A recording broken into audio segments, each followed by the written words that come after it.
Hi, இப்போ நம்ம பார்க்க போகிறது எதுலேருந்து பார்க்குறோம் அப்படின்னா சக்சசிவ் அயனைசேஷன் பொட்டன்ஷியல் இருந்து பார்க்க போகிறோம். ஓகேங்களா? Successive ionisation potential right the correct sequence of the ionisation energy of the sodium atom அப்படின்னு சொல்றாங்க.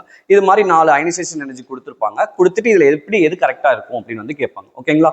இப்போ சோடியம் ஆட்டம் அப்படின்னு பார்த்தோம்னா அதில் வந்து ஃபர்ஸ்ட் அயனைசேஷன் எனர்ஜி பண்ணணும் அப்படின்னா சோடியம் ஆட்டம் நியூட்ரலாக இருக்கும்போது ஒரு எலக்ட்ரானை ரிமூவ் பண்ணுறது தான் ஃபர்ஸ்ட் அயனைசேஷன் எனர்ஜி அப்படின்னு சொல்லுவாங்க.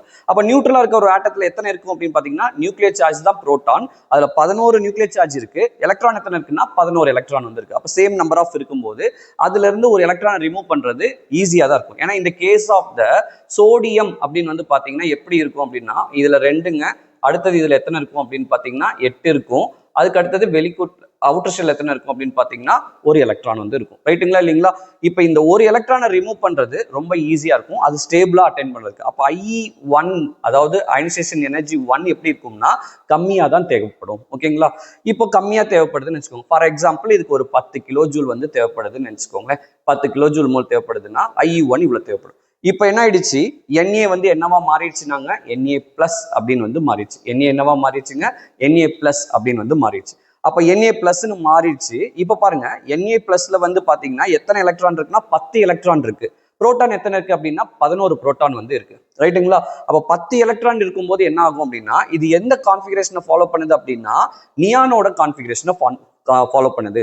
நியான்றது ஒரு நோபல் கேஸ். அப்ப நோபல் கேஸோட கான்ஃபிகரேஷன் வந்து என்ன இருக்கும் அப்படின்னு வந்து பாத்தீங்கன்னா ரொம்ப ஸ்டேபிள் கான்ஃபிகரேஷனா இருக்கும். அப்போ அதுல இருந்து ஒரு எலக்ட்ரானை ரிமூவ் பண்றது அப்படின்றது ரொம்ப ரொம்ப கஷ்டமான விஷயமா இருக்கும். அப்போ ஸ்டேபிள் கான்ஃபிகரேஷன் வந்து எலக்ட்ரான் ரிமூவ் பண்ணும்போது இதுதான் செகண்ட் அயனைசேஷன் எனர்ஜி. அதுக்கு எப்படி இருக்கும் அப்படின்னா ரொம்ப ஹையா வந்து இருக்கும். புரியுதுங்களா?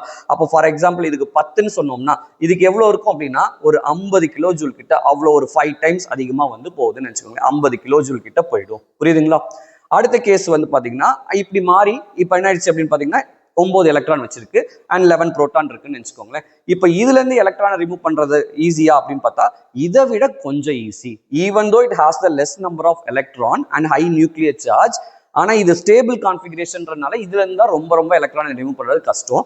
அப்ப இதை விட கொஞ்சம் வந்து ஈஸி தான். அப்ப எதுக்கு வந்து இருக்கும் அப்படின்னு பாத்தீங்கன்னா IE3க்கு செகண்ட் ஹையஸ்டா இருக்கும், இதுக்கு தான் ஃபர்ஸ்ட் ஹையஸ்டா இருக்கும்.